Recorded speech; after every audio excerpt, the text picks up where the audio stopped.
നാട്ടിൽ വന്നു കഴിഞ്ഞാൽ പിന്നെ അടുക്കളയിൽ കയറാനൊക്കെ വലിയ ബുദ്ധിമുട്ടാണ് കേട്ടോ. ബുദ്ധിമുട്ടല്ല, മടിയാണ് കേട്ടോ. പക്ഷേ ഇന്ന് ഞാൻ അടുക്കളയിൽ കയറി. ഇന്ന് കുറച്ച് പരിപാടികളുണ്ടായിരുന്നു കേട്ടോ.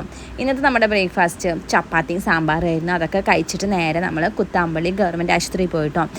പിള്ളേർക്ക് വൈറ്റമിൻ എ എടുക്കാണ്ടായിരുന്നു. അതൊക്കെ എടുത്ത് വന്ന് നേരെ നമ്മുടെ വീടിൻ്റെ അവിടെ ഒരു അമ്പലം ഉണ്ട് കേട്ടോ. കുഞ്ഞമ്പലമാണ്. അവിടെ കുറച്ച് പരിപാടി ഉണ്ടായിരുന്നു കേട്ടോ. ഈ നാരായണി കീർത്തനം അതൊക്കെ ഇല്ലേ, അത് ചൊല്ലലായിരുന്നു. നമ്മൾ ചൊല്ലാനൊന്നും പോയില്ല. ഞാൻ ചൊല്ലാനൊന്നും പോയില്ല. എന്നാലും നമ്മൾ ഒരു 10-12 മണിയായപ്പോൾ അവിടെ പോയി കുറച്ച് നേരം ഇരുന്ന് സദ്യയൊക്കെ ഉണ്ട് കേട്ടോ. അതൊക്കെ കഴിഞ്ഞ് ഒന്ന് ഒറ്റപ്പാലം പോയിട്ടോ. ഒറ്റപ്പാലം പോയി വരണ വഴിക്ക് ഭയങ്കര ട്രാഫിക്കായിരുന്നു.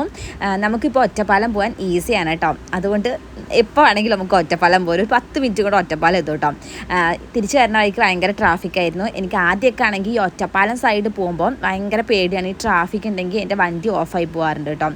പിന്നെ വൈകുന്നേരം ആയപ്പോൾ നമ്മൾ ചുമ്മാ നമ്മുടെ വീടിൻ്റെ അടുത്ത് ഒരു ആനമല ഹോം സ്റ്റേസ് എന്ന് പറഞ്ഞിട്ടൊരു റിസോർട്ട് ഉണ്ട് കേട്ടോ.